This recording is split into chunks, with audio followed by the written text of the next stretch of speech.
Welcome everyone to another episode of I Am All Ears podcast. I am Shrujal, along with two of my co-hosts, Rohit and Sushant, and we have Shashank Gouri as our guest today. And let me start by briefly introducing Shashank first. Shashank completed his bachelor's in mechanical engineering from National Institute of Engineering in Mysore, India. And after his bachelor's, he moved to US to do his MS in technology systems management at Stony Brook University in New York, with focus on interplay between energy, technology, and public policy. Since then, he has worked as an energy integration consultant at an electric utility company where he works mainly on distributed generation projects, if I'm not wrong. And he is also a senior fellow at World Watch Institute, which is one of the top globally focused sustainable development research organizations. By the means of today's conversation, Shashank will help us see relationship between environmental and energy policy, technology, and geopolitics more clearly. So without further ado, let us dive into the conversation. Welcome, Shashank, and thanks for joining us today. Hi, Shurjal. Thank you. Thank you so much for inviting me. So I will just, for start, I just want to ask you what exactly is a think tank, and do they really have influence on policy making? Yeah. So again, uh, the, it is all about semantics. So the think tank that I was a part of right now, that I'm a senior fellow of. Yes, it has had a lot of influence in public policy making. And as the think tank, the very fact that it is all located mainly most powerful think tanks are located in uh, the Washington D.C. area, which is the most political square footage in the world, right? And that itself is testament to the fact that it will have influence over public policy. But it also depends on what type of think tank it is. Some of them are hardcore lobbying think tanks. They lobby for a particular public policy issue. Either on the left end of the spectrum or on the right end. Whereas the World Watch Institute that I have been a part of, it is more about generating reports, generating studies and putting it out there for public consumption. Hmm. Okay, yeah, that answers my question. So Yeah, so we have organized the questions like past, present, and future. Mhm. So, in the past, I just want to ask a few questions like what has been happening so far, what happened in the past, and your uh, expert opinions on them. Okay. So, So millions of years ago, we started from single-celled human beings. I'm kidding. we don't need to go that far. Kind of more in the recent past, like past decades or something. So I Okay. just wanted to ask. First question is right now, Venezuela is being discussed as one hot pocket for geopolitical stuff, Yeah. and it has been going on for quite some time. And I've read somewhere that it has a very huge oil reserve, more than the Middle East and Yep. everything. Yeah. I want to know whether is that the reason why this tension is happening in Venezuela, and any other information about that, what is happening over there related to the oil reserve and gold reserves over there. Can you give your views on that? Yeah, sure. The answer would to that would be yes and no. And I'm sorry to disappoint you. This is how most of my answers will be, because when it comes to policy and public policy, it's very difficult to make a 100% yes or no answer, right? So if you ask me whether the political instability in Venezuela is directly tied to its socialist political system, while at the same time having such a huge natural resource, I would say no. Because look at your own, neighboring countries in Norway and Sweden. All Scandinavian countries. They're also democratic socialist, and they also have huge reserves of fossil fuels. But at the same time, they're not like Venezuela. So this is again when it comes to Venezuela, there are certain other parameters that have also played a role. One of the most important being its proximity to the US. So whenever there's a proximity to US has a tendency to, kind of prop up banana republics, for its own personal gain. You know that. So that is one issue also. And the other issue is that, yes, um, political systems are also not cut and dry. Just because Venezuela is socialist and Norway calls itself socialist also doesn't mean that the political systems are the same. So what happens is generally in Latin America, because of lack of uh, checks and balances, proper checks and balances in its political institutions, it's very easy to indulge in corruption. And what happens is, even if the system is a little bit corrupt, that corruption, the propensity towards corruption, gets exacerbated based on the amount of natural resources that a particular country has. That is what in policy circles we call resource curse. That is, if a country is very well endowed with resources, if it does not have a good, competent political system at the top, the amount of resources it has is not a boon. It's not a blessing. It becomes a curse. So that's what has happened with Venezuela. So, lack of good political system, corruption, which has been exacerbated by the availability of a huge amount of oil reserves. Okay. I just had one question on this, which was just something that propped up in my mind while we were researching. Do you foresee a possibility that when fossil fuels are being done away with, or they are decreasing in their availability, and Venezuela has not yet tapped into its resources, could it then on account of its corruption or something, take advantage of the high demand at that time and then flood the market with a new supply of oil? Is that something possible? See, again, what do you mean by new oil? Because already Venezuela has entered a lot of markets. I go, half a mile from my place, I get my gasoline in a gas station called Citgo. And Citgo is literally owned by the Venezuelan government. Right. So what you were foreseeing is already happening. But in future, again, Venezuela will not be able to flood the market and, dictate to the world what it wants to do when the political system by itself is so corrupt. You know what I mean? So again, the scenario you described is the actual scenario of a resource curse, where they have enough resources to play a very major geopolitical role, but they'll just not have the political systems to back it up. That's the problem. Okay. Is it solely because of the lack of leadership at the highest position? Actually, if we start discussing the history of Latin America and what led to higher levels of corruption in Latin American countries, that itself will become a 6-hour podcast.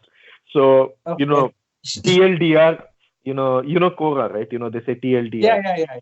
Yeah. So TLDR, basically what has happened is because in the entire Latin American belt, because of the extra amount of huge amount of natural resources which led to huge population, when conquistadors came in the 15th and 16th century and they annexed and they colonized the whole territory, there were so many people that they could not put political systems of incentivization. So whenever in a political system there's no incentivization, what happens is it leads in succeeding years, it leads to a very corrupt political system. So you have heard this concept called butterfly effect, right? Yeah. Yes. A butterfly flaps its wings somewhere and there's a tsunami somewhere else in the world. So similarly,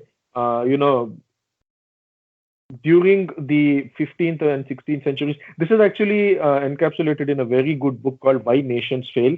You should really read it.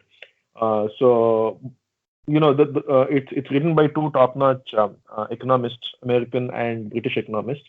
So what they postulate is what I'm trying to repeat, that when there are no good political systems in place, which lack of political systems is due to historical way the area was colonized or annexed. So because of the interplay between how it was historically annexed, you know, since there was a lot of natural resources, there were a lot of people. When there's a lot of people, you need not incentivize anything, right?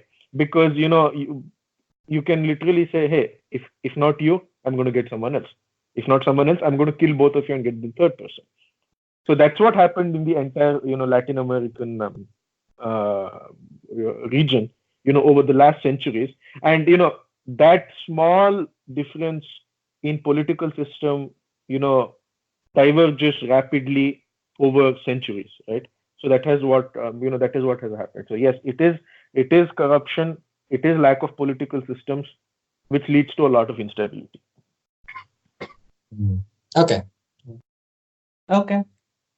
And the next question, I mean, it's on the similar note regarding Afghanistan, why US and Russia are interfering in it. I've also read that there's a lot of oil and uranium resources in Afghanistan also. Is that the similar answer for that? Because Afghanistan also doesn't have a top-notch leadership to control those resources.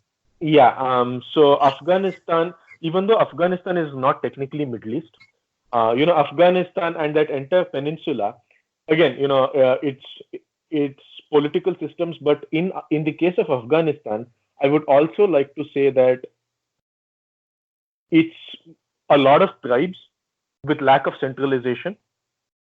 Afghan has a lot of tribes, Pashtos, and some of them, I think some region of it has Kurds also, and a lot of them. Plus, it is a lot of resources. Plus, it also forms the via media to invade into Middle East, right? So that is why Afghanistan or even Syria, these are all like Frankfurt. Frankfurt is the transit destination, right, for global air travel. Similarly, for global geopolitical attacks towards countries of natural resources, Afghanistan becomes like a transit point. So it not like a transit point, but a lot of movement has to happen through the area of Afghanistan. Okay. Through the region of Afghanistan. So it's that, and of course, when there's so much of tribal warfare, along with religious extremism, plus the fact that Russia got into Afghanistan in 1979, and then in fact the Mujahideen, the Taliban, all these, they were propped up, the local militia, they were propped up by America, and a lot of arms and everything were supplied by America in late 1970s and early 80s. In fact, in the early 80s, they called Bin Laden a crusader against Soviet tyranny and all those things. That is how they were propped up. So there are a lot of regions in the world that become unfortunate victims of, bipolar conflicts, like Cuba, Vietnam, right? Similarly, Afghanistan also unfortunately became the victim of proxy war between Soviet and US. Wow. Don't you think it's a similar situation in Kashmir as well because of its geographic location? Did you hear the question? The Kashmir issue is just the only solution I see it is for the Indian government to aggressively say back off. This is our internal issue. No Russia, no European Union, no America, nothing. This is an internal issue. Section 370, or splitting it into two union territories. All these are an internal issue. The King of Kashmir, Jammu and Kashmir, decided to be a part of India in 1947. There ends the story. Back off. That's literally the only way we can gain any strength in the region. Yeah, that's true. And the next question is something that happened in the recent past. I heard about this Democratic Party submitting this Green New Deal. Mm-hmm. Yeah, can you tell me in brief what it's about? What is the impact of it, and why they did not go with it in the House? Yeah. So to be very honest, even I haven't, completely plunged into the Green New Deal. Right. So Green New Deal, I can only give you the historical context of it, but I cannot give you the 100% contents of what are in there. Right. So the first thing is Green New Deal is a play on the New Deal. So after post-Depression 1930s America, when Franklin Roosevelt became the president of the United States, he propped up something called the New Deal, which was he literally built a thriving middle class within a few years, by instituting social security, for elders, by instituting a lot of public works, by instituting unions, by unionizing steel workers, etc. So that was the New Deal. Now what is happening is there is an element of left-leaning Democrats in the US who propped up similarly something called the Green New Deal. Now, since I don't know the complete contents, since I've not read the complete contents of the Green New Deal, uh, I cannot comment on how good or bad the deal is, but the chief criticism of the Green New Deal has been the fact that a lot of it is, you know, like uh, like window dressing.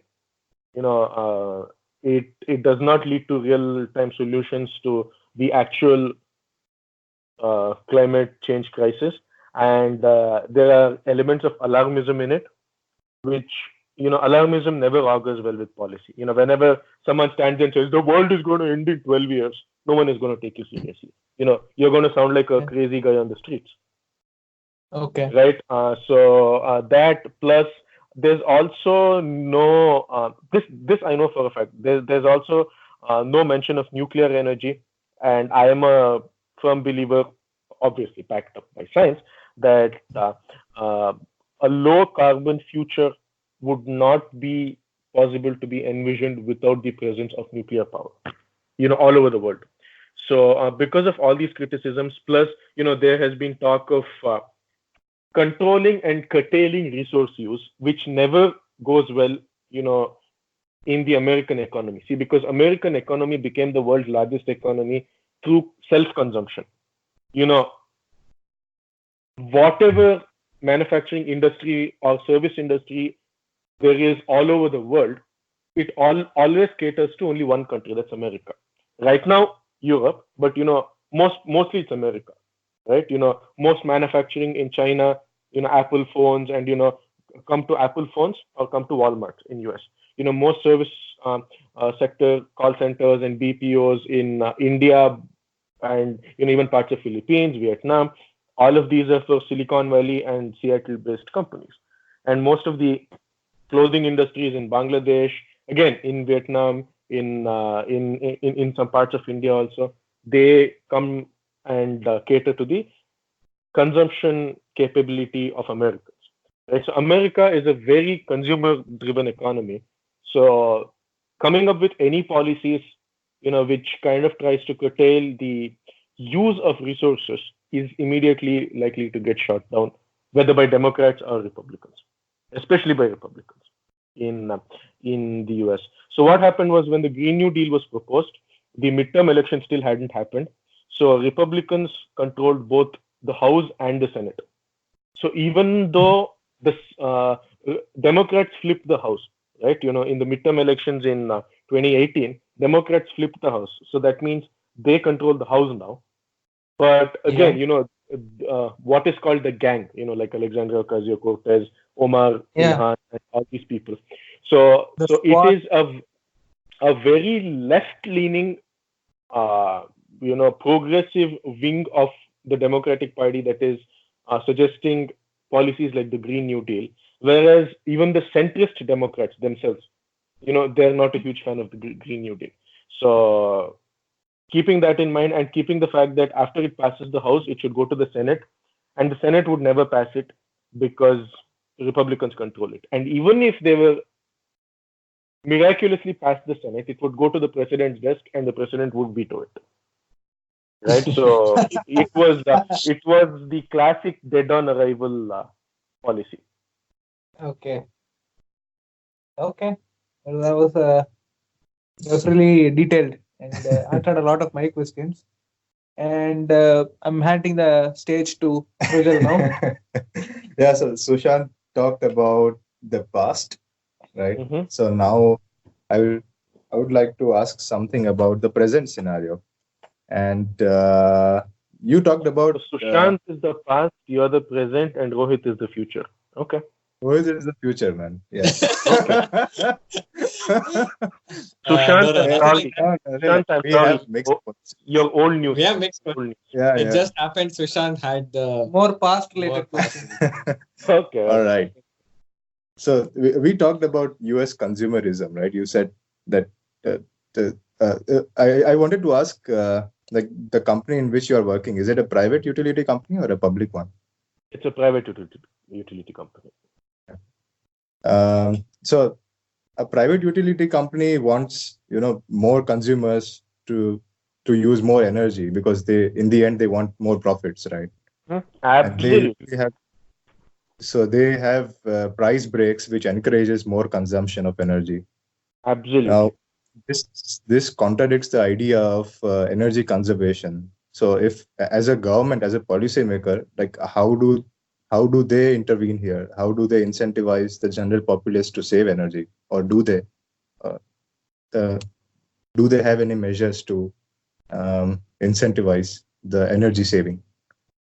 Wow, you came out swinging, man. This is a no. This is an incredibly important and a very good question. You're absolutely right. See, because they want to sell more units of power. Utilities by design want to sell more. Any business wants to sell more of their product, obviously, right? While at the same time, we are coming up with a lot of energy conservation policies. You're absolutely right. They contradict each other. So that's why what is happening is what I would like to call, again, this is a personal opinion, is when it comes to testing out financial mechanisms for reconciling the two contradictions, as you said, we are still in an incubation period. As in, we are testing a lot of financial tools to offset this, right? So one of it is net metering. So net metering is basically where your meter runs backwards and you get credited. The other is a community distributed generation where whatever you produced gets fed into the grid, and how much ever you feed into the grid, you get paid for it. So there are a lot of financial institutions that are being explored. And why I say incubation period is because the utility that I work, since I'm in New York, it's regulated by a public body called the Public Service Commission, right? So which is a part of New York's Department of Public Services. So what happens is we are still in a trial or incubation period because it's like startup culture, right? We are still figuring out a lot of financial incentives. So as I said, one is net metering. The other is community DG, where you feed. It's like a feed-in tariff, basically. You feed this much power, and how much ever you fed into the main grid, you get that much credits. Okay, and we are also exploring, and we recently released another financial tool called VEDER, which is Value of Distributed Energy Resources, which gives you a geographical map of consumption versus, there are load zones, right? So if a particular zone has more load, any DG project that's coming close to a load zone, to that particular load zone, will get more, government tariffs or more government incentives, things like that. So yes, a lot of financial incentive tools are being explored. There's no silver bullet yet, but we're still exploring. But are these initiatives taken by the company or the government? No, they're taken by the government and the private company that builds a solar project. For example, when you're talking renewable, I'm just saying solar as as a one-off. So if someone builds a solar project, right, they build a 5 megawatt solar project in the middle of upstate New York, for example. So the developer who builds this is entitled to all, whatever is the flavor of the season vis-a-vis financial incentive. So they're entitled to get financial incentives and financial credits from the state government, not by the utility. So at this point, utilities only responsibility is to facilitate their project, interconnect the project onto the main grid, and build them. Right. So how much during construction, how much they get construction credits, and during operation, how much financial credits they get. All that is between the developer and the state government. All right. But this was something again that just popped into my mind at the moment is, unfortunately, the way we have built modern technologies, I don't think, unless we have some major catastrophe, we're ever going to see a dip in energy consumption. But is it, I think energy consumption is still okay if we are largely having renewable sources of energy, or even 100% renewable whenever we hit that, then it's still okay for public to consume energy, and it's still, so the companies make money, the planet is not damaged, and you can consume energy. So probably policymakers could also do something where you take away any subsidies for fossil fuels and stop financing any of these new coal plants, but incentivize utility companies to ease the transition into sustainable sources. Yes, so that is right. See, because what happens is, while at the same time we are going more and more towards energy consumption, energy conservation and renewable energy, at the same time our energy consumption overall is increasing, right? So this is the problem, especially with developing countries like India, right? So think about it. Our devices are, any device, not just utility, our devices in general are a lot more energy efficient than they were 30 years ago. But at the same time, we are using a lot more devices. You know what I mean? For example, I have 2 cell phones, 2 laptops, and two tablets, one person. Right? While at the same time, 30 years ago, the only communication device you had at home was a phone, a red phone with a circular dial, which didn't even consume electricity. So, this is the real uphill battle in energy policy. The more, we are very aggressively pursuing energy conservation, but at the same time, the number of electric devices we are using continues to rise. See, think about yourself, right? Shrujal or Rohit or Sushant 10 years ago versus Shrujal or Sushant or Rohit now. Who has more electronic devices? Present. It's not even devices, right? We watch so much YouTube, Netflix, and all of that. So that's your internet consumption. Your internet consumption, your electric devices, and and when in general your standard of living increases, you always want to sleep in an AC room. So AC, you always store more food in the fridge. You need a bigger fridge. So in middle class itself, think about your homes, think about my homes. Our TV sizes have increased. Our fridge sizes have increased. Before, we all used to have just one door fridge. Now we have like 2-door, 3-door fridges. Yeah. Right? In and US you have. and again, 10 or 15 years ago, at least in my house, we did not have an AC. Now in 2 of our homes back in India, we have AC. See how our consumption, keeps on increasing. So as more and more people are pulled out of the middle class, be it in India, China, in Bangladesh, Brazil, wherever, as and when more and more people are pulled out of poverty, their energy consumption is only set to increase. So yes, that is why energy conservation and energy efficiency methods become very important.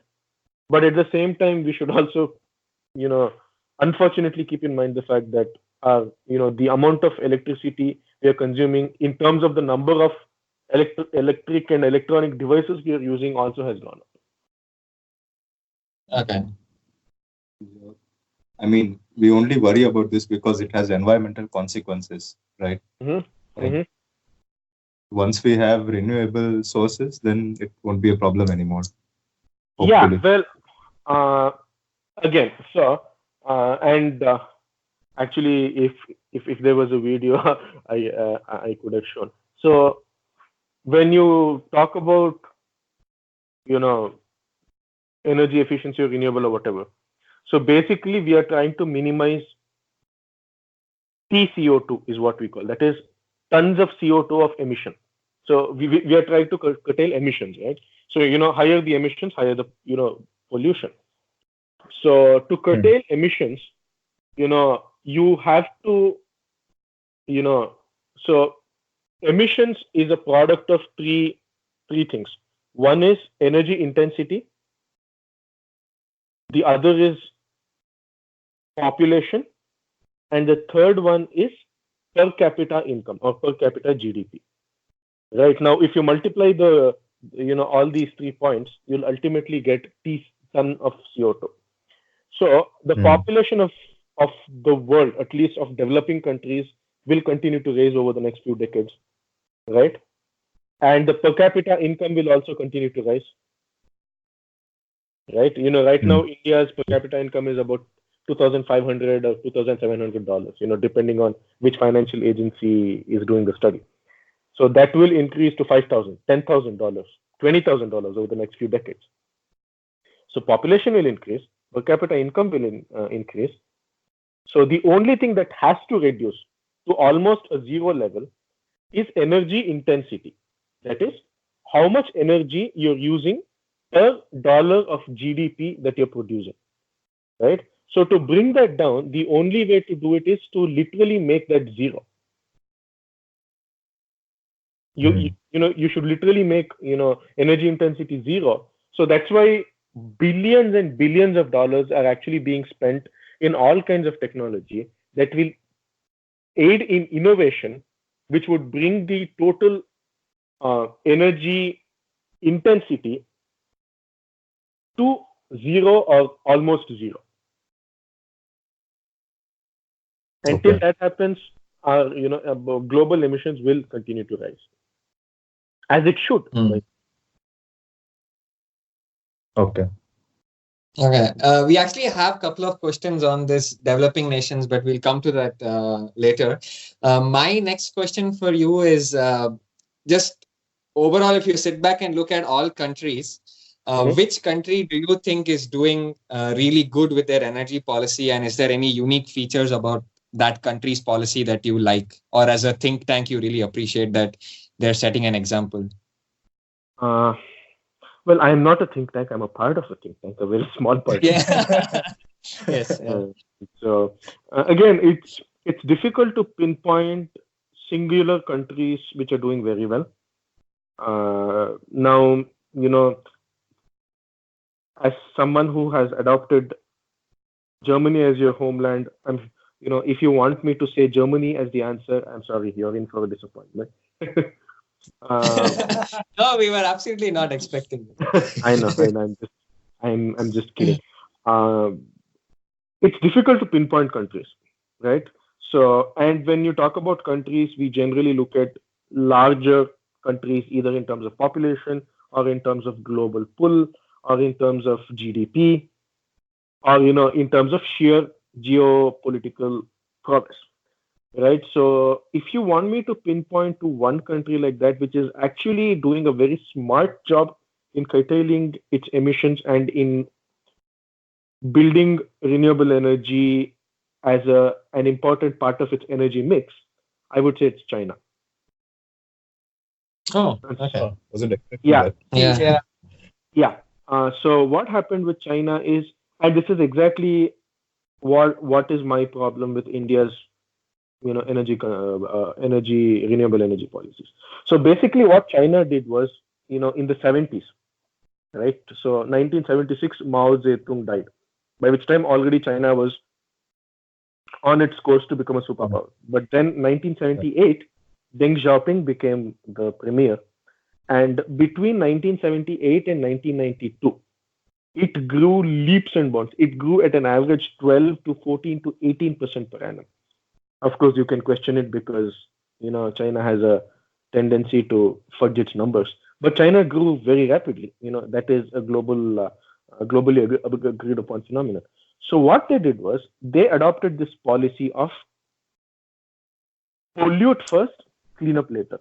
In the sense, they decided very smartly that while pulling millions and millions of people out of poverty and pushing them into the middle class, they realized that they needed base load plants. Peak load plants. They realized that they had to pump billions and billions of yuan into thermal power plants, coal power plants, etc. So till about 2005, 2006, they emitted a lot, right? But at the same time, they pulled millions and millions and millions of people out of poverty, put them into middle class, and then they changed course in such a way that right now they're investing so heavily in renewable energy. They're investing so heavily in solar and wind and hydro and all those things that I think even as per 2017 or 2018's studies, China as a country alone was adding more renewable power into its grid than US and European Union combined. Okay. So it's doing a good job of aggressively pursuing it while at the same time not compromising its economic growth story. And a question I had further was, what is also India's current energy policy? And you mentioned you are not happy with what's going on currently. Mm-hmm. And that was also my next question. What is it doing good and where can India improve? What should it focus on more? Yeah. So there are a couple of things that India is doing good. And, there are a couple of, I'm not even saying what India is doing is wrong. I'm just, as a skeptical policymaker, I am skeptical about I am raising concerns about some issues. So India, first thing is, it has very aggressive renewable energy goals. It is building humongous, solar plants. In Gujarat, I think Gujarat has one of the world's biggest solar plants, if not the biggest. I don't think it's the biggest because somewhere in California was the largest solar field that was inaugurated last year. But it has, humongous, almost in the top of the world kind of solar energy. So what India is doing good is the fact that it has identified that when it comes to renewable energy, solar is the way to go. So that is something India has realized well, which it should be because India is a tropical country and the number of sunshine hours we get per annum is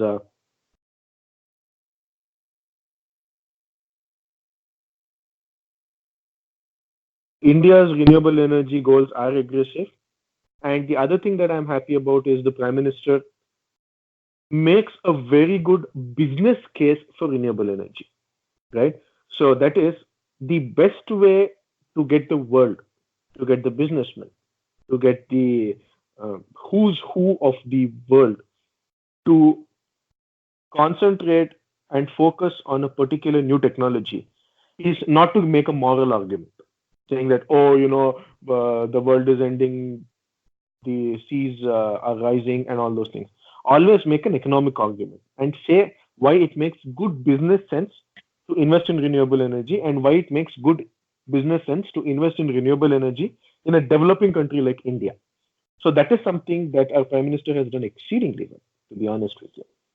Okay, he has built the international, not he, under his, government stewardship, there has been an aggressive push towards renewable energy. I think 100 gigawatts by 2022 of solar, 75 gigawatts of non-solar, like 60 gigawatts wind, 15 gigawatts of others, etc. These are all very good, very aggressive goals. So I like how aggressive our goals are, and I like how he is pursuing those goals with a single minded determination, which is excellent. But my concern is the fact that this should not be our first priority right now. Right? So our first priority should still be electrifying Indian villages, electrifying rural India, and bringing as many people as possible onto the main grid. So that should be our first priority. So that should be a foundation. Build on that foundation renewable energy. Let me give, for example, this was according to IEA, International Energy Agency or something. 1 billion people in the world, almost 1.1 billion people lack access to electricity, right? In which 250 million people are in India. So that is almost 25% of the world's unelectrified population is in India, right? So our first priority, again, it's not an either or. So our first priority right now is to build grids to integrate them into the main electric grid, and then think about solar, or then think about bringing in more energy efficiency practices, right? So first build a foundation. First give them basic needs. Electricity is a basic human need now. Maybe 100 years ago it was not. Today, electricity, even in some countries, internet. These are all basic human needs. So integrate all of them first. The moment you give people electricity, and the moment you give them, like even internet, and for every 10 people who get internet, one person is pulled out of poverty. So 10% of the population just by internet access, can get pulled out of poverty. So the first job right now is to give all of them access, and then once they get access to energy and electricity, think about it. What happens is not only do their lives become better, but the overall brain power of the country increases, right?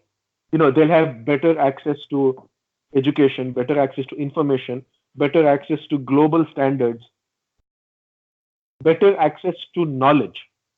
So not only will it improve the country's standard of living, but it will also significantly improve the country's brain power. So the more brain power you have, the more capacity you have to solve world's most pressing issues like climate change. So I think our priority should still be to aggressively pursue electrification by whatever goals and whatever means. While this will increase emissions. Are you skeptical that the direction towards renewables can hamper the electrification of India? It could, and that's what I'm expressing concern towards. See, if aggressive electrification is happening independent of aggressive renewable energy goals, that's fantastic. But if both of them are happening hand in hand, where, see, there's only one pie, right? And if more funding is going towards that is, if more funding is going towards renewable energy rather than energy access in general, then I have concerns. If equal weightage is being given to both, it's good. It's even better if more weightage is given to energy access rather than renewable energy deployment. Okay. And something more related to policies in US maybe is this: how as policymakers, how do you fight the lobbying with coal companies and other fossil fuel companies? Because on one side, coming up with a policy is fine, but these people I've heard have tons of power, and they throw their weight around. So do you also have an equal power when fighting these people at the lobbying front, or what other solutions are there to these things? Well, yes. Fossil fuel companies by itself, they have a lot of power, right? So in terms of lobbying and in developed countries like US, the problem is that lobbying is very subtle and it's very, very, they leave a very good paper trail, a very robust paper trail. In India, lobbying is generally the businessman directly giving money to an MLA. Right. So whereas in the US or in many countries, lobbying is something like the the special interest, the company with special interest has a corporate social responsibility CSR team that donates to a non-profit, and that non-profit is controlled by a PAC or a super PAC, political action committee of a particular senator or a congressman or a governor or something like that. So there's a lot of middlemen, right? So which is why it is very difficult to curb lobbying in the world. And lobbying is what we call, there are two types of corruption, right? So one is collusive corruption, the other is coercive corruption. Collusive corruption is what happened in 2010 in India, 2G spectrum scam. The government also wanted the money. A Raja wanted tons and tons of money, while at the same time, our telecommunication companies also wanted to ease the process. So it was more quid pro quo. There's no victim in collusive corruption. Whereas in coercive corruption, there's actually a victim. When you go to your local registrar's office or tehsildar's office to get a birth certificate and he asks you for 500 rupees, he's coercing you to give money, because without that birth certificate, you don't even exist. Right? So lobbying is a form of collusive corruption, and collusive corruption is very dangerous and is very difficult to remove. So I'm very skeptical about how to remove collusive corruption. So therefore, I think the only way to remove collusive corruption is by technical disruption. See, think about it. When the Rockefellers, when Rockefeller became one of the world's, richest people, the way he became one of the world's richest persons, who owned almost 2% of America's GDP back in the late 1800s and early 1900s. Think about it. 2% of the world's biggest economy is GDP. And so he was an oil baron. And back in the day, that oil was being used to light up houses. It was not being used for automobiles, because automobiles were not so rampant. So he made so much money by lighting oil. But in spite of all his lobbying and all his anti-competitive practices and everything, as soon as the light bulb was invented, it was such a technical disruptor that it completely killed his industry in terms of home lighting. So the only way to curb the nakedly disgusting amount of power the fossil fuel industry wields in the Americas is by technical disruption, is by spending a lot of money into R&D to bring out better solutions. Yeah, that makes a lot of sense, because the power with the fossil companies is also coming out of the money they've made through the fossil fuels. So the moment you have a large economic shift that people now are shifting to much better forms, that erodes their power. So, exactly. Hey, no, that makes sense. Yeah. You want to talk geopolitics? Why do you think Narendra Modi came to Houston? Because Houston is America's natural gas capital. Okay. So, and as renewable energy and all these things are taking off in America, there has to be, so Houston is looking to other markets, other emerging markets in the world. So one of the biggest emerging markets in the world is India, right? And that's why, Narendra Modi actually came to Houston. So I read a lot of reports that there was a lot of back channel talks between the Prime Minister and natural gas executives in Houston. So this was the geopolitical impact of Narendra Modi's visit.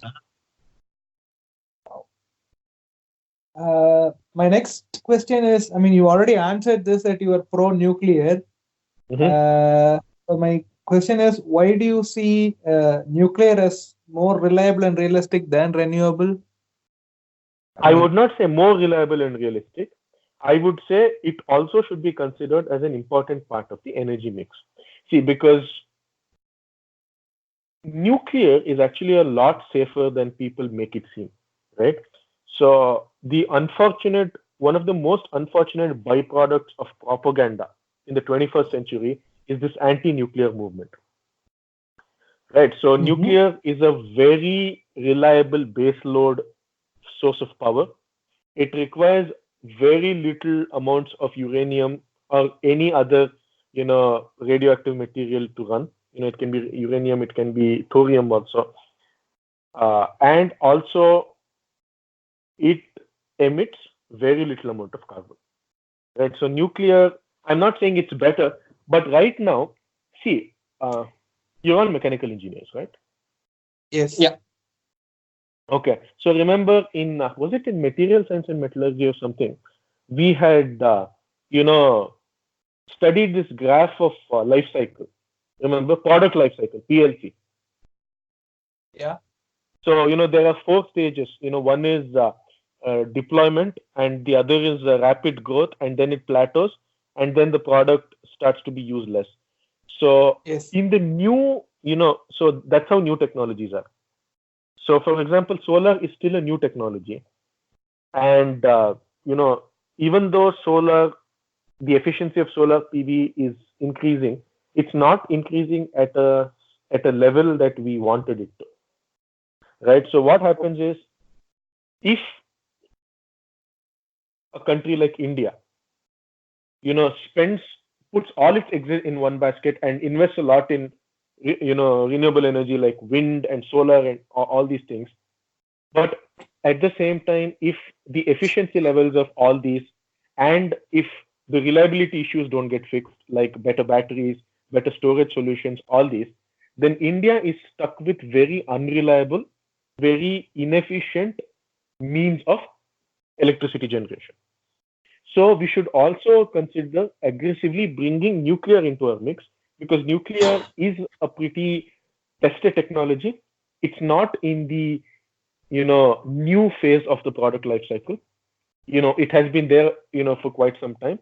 So it can be deployed better.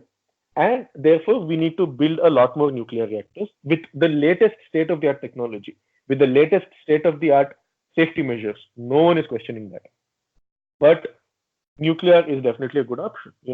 Nuclear is a lot safer than coal power plants. Coal power plants and emissions relating to coal kill, 10 times more people than, not 10, by a factor of 20 or something than coal power plants. The problem with coal power plants, the problem with nuclear power plants is that when a nuclear accident happens, the effects are very theatrical. So when the effects are theatrical, it has a theatrical effect on our mind where, we feel that it's the worst alternative there is. But no, it's not. When you have car accidents, you don't ban cars, do you? You make cars more safe. You introduce, anti-lock braking system, you introduce airbags, and you make cars safer. Nobody says let's ban cars. So similarly, when nuclear accidents happen, which they have in history, the solution is to make nuclear safer and to implement and employ best practices, not to make knee-jerk reactions of phasing out nuclear power or lobby against nuclear power, like what happened in Kudankulam and all those things. Yeah. That is something that I'm very much against. That would be like an alarmist approach, right? It is not even. It's not just an alarmist approach. It is anti-nationalist approach. And I mean anti-national in the real. Shots fired. No, and I mean anti-national in the real sense. Not like the BJP IT cell anti-national. In the actual sense, that is, you're literally thwarting the progress of a nation. You're literally thwarting energy access. You're literally thwarting, access to clean energy and clean electricity to millions and millions of users. So it's really anti-nationalistic. Yeah, that's true. And on this theme of nuclear energy, do you have any other information on nuclear fusion? I was reading up a little about it, and I also saw some videos where there is now some commercial interest that has started being poured into nuclear fusion. I believe Amazon has invested in one startup which is looking at nuclear fusion. Just any thoughts on nuclear fusion? Not really. One thing I do know is that nuclear fusion is, in theory, all these things look really good because of our our knowledge of textbooks, right? So I think yes, nuclear fusion does have a lot of advantages over nuclear fission. Most important is it's lower risk of meltdown, right? And it produces a lot more power, like the sun. But it's all theoretical as of now. We still don't have controlled nuclear fusion, in a lab. That's not yet happened. So again, I am very, very happy that millions and millions of dollars are being spent, not just by Jeff Bezos. I think even Bill Gates has invested. Alphabet, Google's parent company. Google has invested a lot of money. Even Elon Musk's company has invested a lot of money. So a lot of startups and a lot of investments are going towards R&D of nuclear fusion. So you know what? By the time we retire, maybe there might be nuclear fusion reactors. Okay, so Shashank, before we move forward, I just have a small. I just want your opinion on an overview of the state of renewable technology today. Like you talked about that. You already talked about the solar, right? Solar technology, that we are still not getting the efficiency that we want. Can you give us an overview about the renewable technologies today which are doing better than solar, or which technology should we focus on? Solar. The answer to what is better than solar is solar itself. I know it sounds ridiculous. So again, my concern with solar is that, for example, Germany itself decided to phase out nuclear and ramp up solar so aggressively that China saw it as a market, and China started to aggressively produce solar PV modules and start dumping it into Germany. And then within 5 or 6 years, China became the world leader in solar PV. You know that, right? I think almost 70%, again, don't quote me on this, these numbers might not be accurate, but definitely almost close to 70% of the world's solar PV panels come from China. And the unintended consequence of this was when dumping happens, right? And when dumping happens and when cost of something bottoms out, it plunges. When the cost decreases so rapidly, R&D on that particular technology will almost evaporate, R&D money, because they'll be like, hey, already it's so cheap, why should we invest more in R&D? So there have been research papers written by a lot of top-notch energy policy advisors and energy policy experts that allude to the fact that, excessive dumping by China of PV all over the world, of PV panels all over the world, that has brought down costs down, it's brought them down so rapidly that not a lot of money is being invested in R&D. So my only solution to what you were saying is to still invest aggressively in solar PV R&D, material science, semiconductor physics, all these things, so that efficiency of solar would increase. And if efficiency of solar increases, then solar is still the leader in renewable energy. And this is not just in theory, in practice also. See, for example, I am in New York. It's not like I'm in sunny Arizona or sunny California or something. I'm in New York, which, 4 months of the year it's bitter cold winter, especially upstate New York. And here, almost 90%, not 90, almost 95% of the distributed generation projects that I do engineering analysis on interconnecting, almost 90 to 95% of them are solar. So solar still has a lot of promise, only that more R&D has to be there to increase its overall PV efficiency. What about wind power? Because, wind power is very good too, but the wind power has some aesthetic complaints. One is, when you have huge turbines in the middle of a farm, it looks ugly.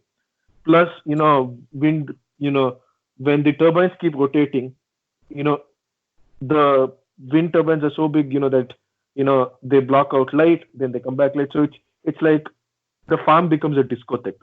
Light, no light. Light, no light. So that is one thing. And also that, yes, it is in a lot of areas. See, because especially offshore wind. Offshore wind is literally off the shores, right? So offshore wind is disrupting the migratory patterns of a lot of birds, aquatic birds.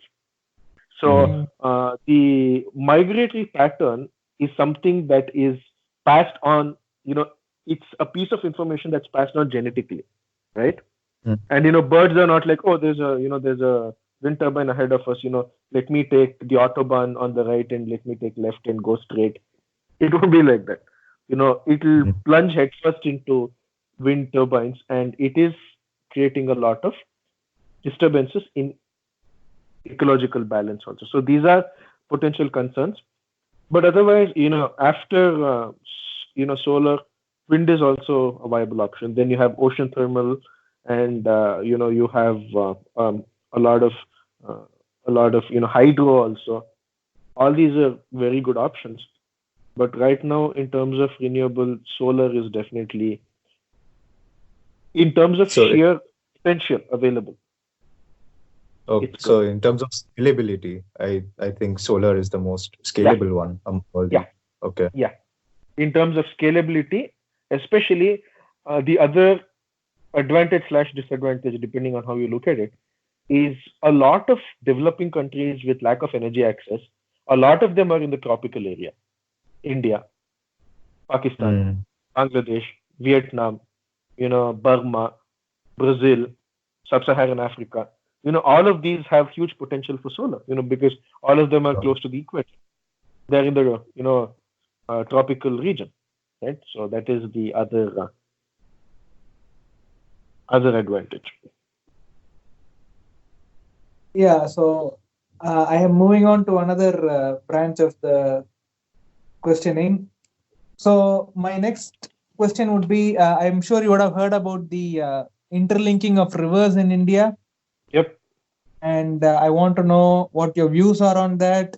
What's the benefit of that? What are the bottlenecks? And as you suggested before, rather than looking at a moral/ethical benefit, it's better to advertise it with an economic benefit, right? Yep. So is there any economic benefit in doing that? So what are your views on that? Yeah, so I haven't delved, very deeply into this because, well, I'm not a water resources engineer. But if you look at the history of how this happened, this was suggested almost 45 years ago under the Morarji Desai government, right? So it was the River Interlinking Project, right? So it was called the River Interlinking Project, the River Garlanding Project.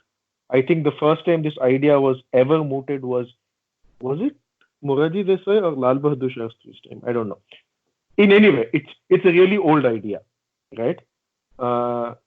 It has advantages, definitely, because you'll have perennial supply of water all over India.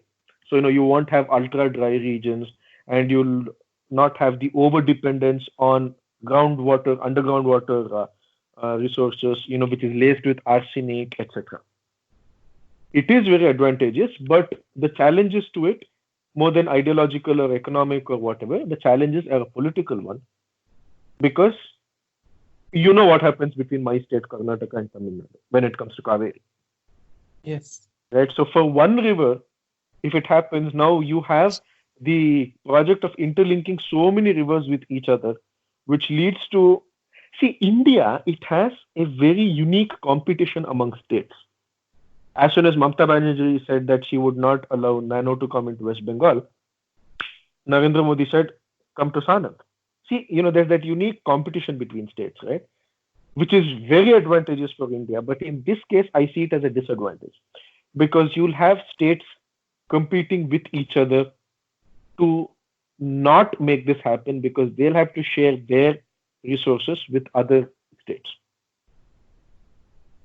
So states like Karnataka, Rajasthan, which are very dry states, they're very arid states. Even Karnataka, I think, is as arid or maybe even more arid than Rajasthan. So all these states, they will happily agree with it.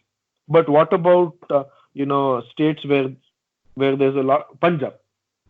Do you think Punjab, the wheat basin or Haryana, do you think all of them will agree so easily? I don't think so.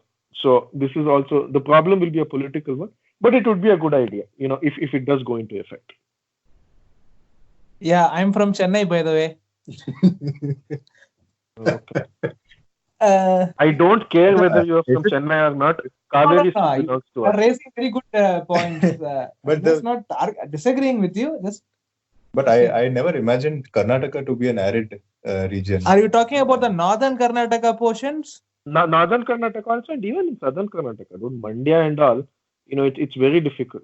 That's why, I say, I don't care whether you're from Chennai or not. Kaveri belongs to me. Okay. And what are the economic benefits like in interlinking rivers? Other than just the water supply can be going everywhere. Yeah. So the economic benefit is always the indirect economic benefit of prosperity. Okay. And I had a question on with China and also a lot of these Southeast Asia countries, which for quite some time they had been importing garbage from US, Europe, UK, and all of these places. And now this trend is beginning where they're slowly rejecting it, and they're saying you guys take care of your own garbage. There is obviously the obvious ramification of this is countries have to start investing local management of this thing. But is there something else that you as a policymaker would have something to share that, some indirect impact of economies or something like that internationally? Yeah, see, I am always not a huge fan of government interference. I am a bigger fan of taking personal responsibility for your actions. So the only way to to reduce the amount of garbage that's generated overall is to take personal responsibility and stop producing so much of garbage to begin with. Right? So that is where I think I see this going. You're absolutely right. Look, as countries become more and more prosperous, they would not want to inherit garbage from other countries, literally. Right? They would want, a seat at the big boy table. They would want an equal share of the world's resources. Resources, matlab, not garbage. Right? So in that sense, we as in, all countries should be rejecting garbage. But at the same time, all countries, look, conservation is built into Indian DNA. We started t-shirts from outside t-shirt to home t-shirt, then home t-shirt to Jadu Pochana t-shirt, and then to clean my bike, and then, to clean the bathroom. The same t-shirt, the product life cycle of Indian t-shirts. So we have energy conservation built into our DNA. That's what I always keep saying. But always please remember, West does produce a lot of waste. West does produce a lot of garbage. And I'm not blaming the West. It's just that West is a very resource, friendly region. There's a lot of resources, so much so that a lot of people don't even bother.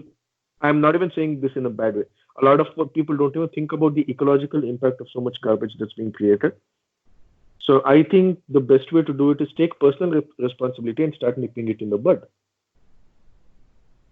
Okay. So, has government taken any measures? I mean, you already told about taking the personal responsibility, but I think policymakers has to at least provide a nudge in that direction at first. Yes. Yeah. So when it comes to public policy, at least in India, see, Shrujal, what happens is when I'm talking about personal responsibility, it's also personal responsibility, while at the same time, this is a responsibility that should be taken at the lowest, most decentralized government level, right? That is at taluka level, at district level, at ward level, etc. See, for example, big cities like Bangalore, I don't know about Chennai, even Mysore, they already have waste separation programs, where you separate recyclable, dry waste, wet waste, three different types of waste. So that, recyclable goes in and gets recycled, and, wet waste, can be composted and all these things. So I think the solution is to have a lot of impetus at the local government level to introduce these types of waste management. See, when it comes to waste management, when it comes to better schools, when it comes to better hospitals, government hospitals, all these things, we need a lot of decentralization or we need a separation of powers between what is the power of the central government versus what is state government and what is local government. So waste management is something that has to happen at the most local government level. Better waste collection, better wages for waste collectors, more efficient collection of wages, safety for municipal solid waste collectors. Dude, they collect everything with bare hands. So all these have to be introduced, and the only way to introduce it is at the most localized level. Okay. And we now want to move into the future section of the questions. And the enlightened Rohit section. The enlightened Rohit. This I'm really curious again from a policy perspective, because like you say, it's like US and Europe might be in a very nice position where they're fully developed and they can spend a lot of time coming up with renewable sources and renewable policies. But there is simply no economic incentive for a developing nation to invest so much in renewables at the moment. So is there something that developed nations can do, being a bit generous and charitable, or maybe they can also profit from it, where they can adopt international energy policies which could help developing countries meet their energy need and also accelerate that transition to renewables in the developing nations? Yeah. So what you basically talked about is Maslow's pyramid. Maslow's pyramid, right? Yeah. So, so because we are still in the bottom of Maslow's pyramid, which is physiological needs, like air, water, shelter, literal roti kapda makan. Yeah. Right. So whereas, if you go into Dharavi slum and say energy and environment will impact our grandfathers and our grandchildren and our great grandchildren's generation in the next 60 or 70 years, they will not understand because they're right at the bottom of Maslow's pyramid, fighting for their most basic needs. Right. So this, thought about doing better for the world in terms of renewable energy, in terms of instituting better policies, all these things, they literally come at the top of Maslow's pyramid, which is what? Self-awareness, self-actualization. Right? So that comes at the top. So any country who has moved at the top of Maslow's pyramid because of prosperity, etc., I'm not saying they owe it to the developing country. I hate that word. You owe it to us. But yeah, they should be able to drive both policies and finances, which is happening, to be very honest with you. What about Green Climate Fund?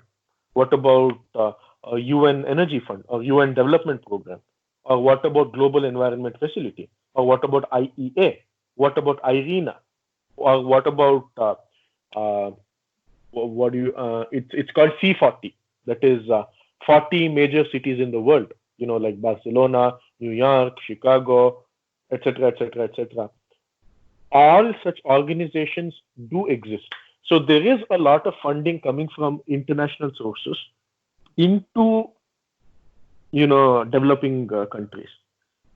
It is happening, but again, if you feel that there should be more money flowing into India, for example, then India has to show that they have the capability to build technologically disruptive solutions.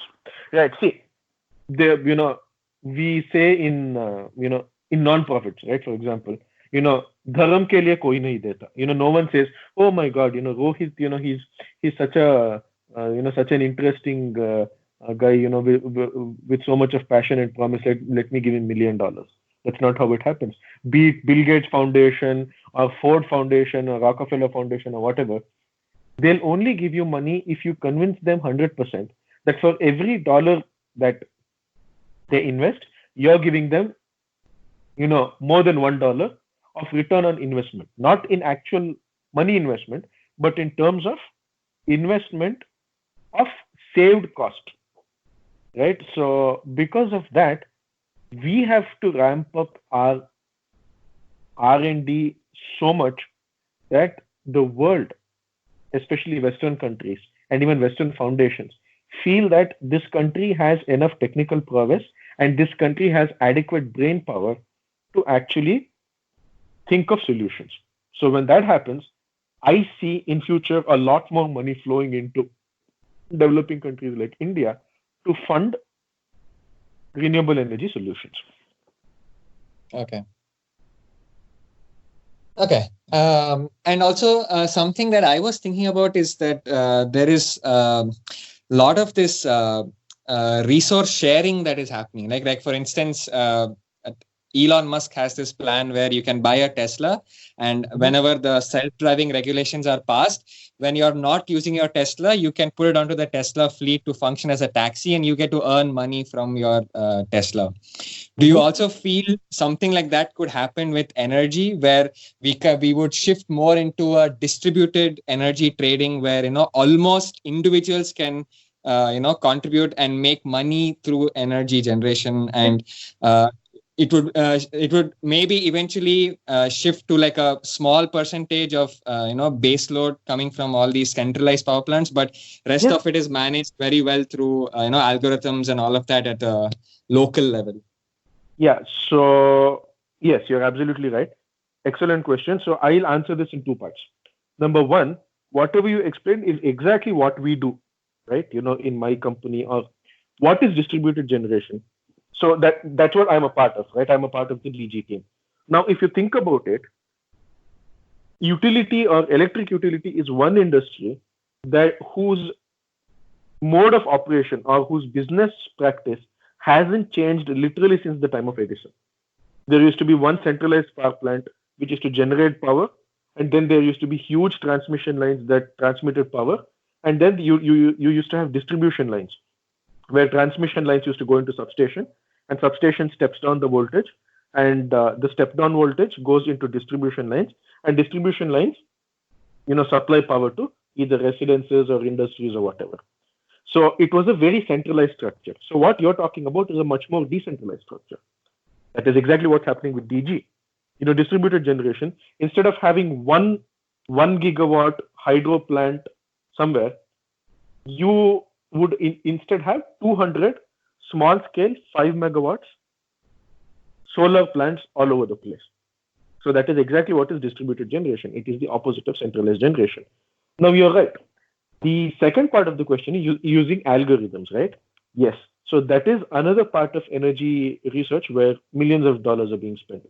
So there are discussions, not just discussions, even startups that are planning on using blockchain or using artificial intelligence to, or predictive analytics to predict how much power is being used, when it should be used, when the peak load demand is, when peak load devices should be used in non-peak load demands, and how instead of me putting if I generate extra energy on my rooftop, instead of feeding it to the grid, how can I actually sell it directly to the customer without the utility or without the grid being a middleman? A lot of these technologies are actually being used and suggested. Again, so we are at a cusp. In all these technologies, we are at a cusp. In the next 5 to 10 years, you can actually see them taking fruit. Just like how in the next 5 to 10 years you'll see autonomous driving vehicles, become the future. Similarly, this is the future. So those are called smart homes, right? I think smart homes is also part of smart cities. So basically, what is smart homes is all your electronic devices in your home, especially the heavy ones like fridge, washing machine, dryer, dishwasher, they'll be communicating with each other to function in such a way that your energy consumption also is low, and therefore your energy bill is also low. Yeah. It's really quite exciting. I mean, I'm really curious with I'm a big fan of blockchain as well. So it will be really interesting to see how it. Also, this AI blockchain technology is being aggressively used in energy trading nowadays as well. Right? Yeah, actually, there was, during the Bitcoin craze. Remember how in 2017 and all, there was a lot of Bitcoin craze. I bought some Bitcoin and, I actually didn't lose money, but I should have sold it when it was at its peak. So anyway, during that Bitcoin craze, Bitcoin, Ethereum, Litecoin, when all these things came, there was another blockchain coin that was introduced, especially for this purpose. It was called Power Coin. It was POWR. That was the symbol of it. Like how Bitcoin is BTC, right? Yeah. So similarly, Power Coin was POWR. It showed promises, earlier, but what would happen with blockchain is still in a fad state. It's not in a serious R&D state. People still see blockchain matlab cryptocurrency means Bitcoin, and Bitcoin means lots and lots of money in my pocket. So you see, it's still being viewed as a fad. So what will happen is, once this craze of Bitcoin and everything comes down in the next couple of years, people will start seeing blockchain technology as a viable alternative to implement some decentralized power structures all over the world. And that will actually lead to more exciting times, maybe 3 to 5 years from now. It's really interesting. Yeah. So we are slowly moving towards the end of our podcast. Okay. But so I will merge two of my questions. So just bear with me. Okay. So my first question would be, do you think the efforts against climate change is going at the pace at which it should be going? And also, when we talk about climate change, the waste management and the health of our oceans and also comes into the picture. Still, many countries like India, we still use landfills and we still store our waste. And we do not have any recycling infrastructure. We end up dumping much of our waste into the rivers and then into the oceans, right? So what are the major political and economic hurdles for especially these countries to adapt more sustainable waste management technologies? Because we do have technologies in the market, but what are the hurdles faced by these developing countries, especially political and economic hurdles? Do you think capitalism has something to do with it, or what do you think? No, it doesn't. Can you repeat the first part of your question again? The first part was just, do you think whether the efforts are going at the pace at which it should be going against climate change globally? The answer to that would be no. And the answer to that is no, not because we are doing enough. I mean, not because we are not doing enough. It's because we are doing too much in the wrong direction. Right? So a lot of, energy related debate, look, it's to nobody's help or it's to nobody's use when a 16-year-old like Greta Thunberg, becomes the messiah and, starts speaking all kinds of rubbish. Right. Okay. So what is happening is a lot of energy related debate has become more of an us versus them. Capitalism versus, communism, the evils of patriarchy, the evils of oppression, the evils of rich people. It is any serious discussion about renewable energy or environment very quickly devolves into a very left totalitarian argument. And I'm sure you have seen this. Anyone who has, a slight awareness about how political arguments are structured can see this, can observe this. Right. So, and that is the problem. Therefore, a lot of policy solutions that are being implemented and structured are actually very antithetical to the very view of how it should be done in future.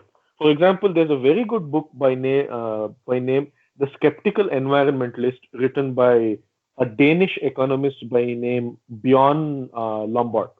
It's a really good book, very interesting book. So in that, not that I'm 100% contributing to his school of thought. So basically, what he says is the best ways to tackle, global energy concerns is by by investing enough in technology so that it leads to a lot of technical disruptions, like how the light bulb disrupted the technology of oil lamps, and how whale oil disrupted the technology of kerosene, and how we don't have horses and buggies anymore because we have ships and cars. Right. So similarly, one is to invest very heavily in technically, in technology. I'm not saying invest heavily in technically disruptive sources. No, in technology in general. Because when you start investing in technology, you don't know whether it will be technically disruptive or not. Right. So just invest in technology as much as possible. Yes, initially there might be less return on investment. You might lose money. Millions and millions of dollars of money might be lost. But still trapped somewhere in the middle of, in the brain of a kid or a teenager or an engineering student in the middle of Zimbabwe, or in rural China, or in Coimbatore or somewhere, might be the answer to a lot of questions about, or a lot of issues about energy. So invest a lot in technology. That's number one. Sorry to interrupt, but here's what exactly my thoughts about implementing something like this in a capitalist framework can be a hurdle, right? So China can implement or invest in technologies which does not give benefits right away, because I mean, of course, they are a quasi-capitalist government as well, but they do not have to.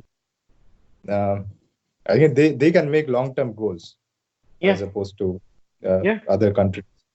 So investment in technologies. So my question, the way I framed the question about capitalism was: do you think, or how can you tackle this investment in technology in a capitalist framework? Like how? Yeah. So you should reframe your question. The question should not be how to invest in technology in a capitalistic framework. The question should be how to invest in technology in a democratic framework. Because when you talk about China, what you're talking about is that China can invest in long-term technological goals without the fear of election results, which is a direct byproduct of democracy. Right? Yeah. So, yes, in that sense, democracy it can hamper efficient technical progress. I completely agree. But at the same time, also think about whether you will be able to give up your liberty for the sake of progress. Right? So that is a very ideological question. But no. we should not be comparing ourselves with China, right? We should be comparing ourselves with other democratic countries. So yes, within the democratic framework, it is possible to invest in technologies because a lot of countries have done. Isn't UK a democracy? Isn't USA a democracy? It is. But what you were alluding to is something called, Simon Kuznets, right? No. So Simon Kuznets was a world-famous Nobel Prize-winning economist who was also the PhD advisor of Subramaniam Swamy in Harvard. So Simon Kuznets, he had an economic postulation which is in the form of a curve. It's called a Simon Kuznets inverted U curve, which basically postulates that whenever you introduce policies that are supposed to bring down inequality, are supposed to create wealth, are supposed to industrialize, and all these policies, right? Initially, they rapidly increase inequality, and then inequality plateaus, and then inequality rapidly comes down. So can you mentally imagine? It's an inverted U, right? Yeah. So inverted U curve. So what you're talking about is directly in relation to Simon Kuznets' inverted U curve. So what happens, unfortunately, in countries like India is when you take bitter pills, India needs a lot of bitter pills right now. India needs land reforms, labor reforms, judicial reforms, police reforms, a lot of these reforms.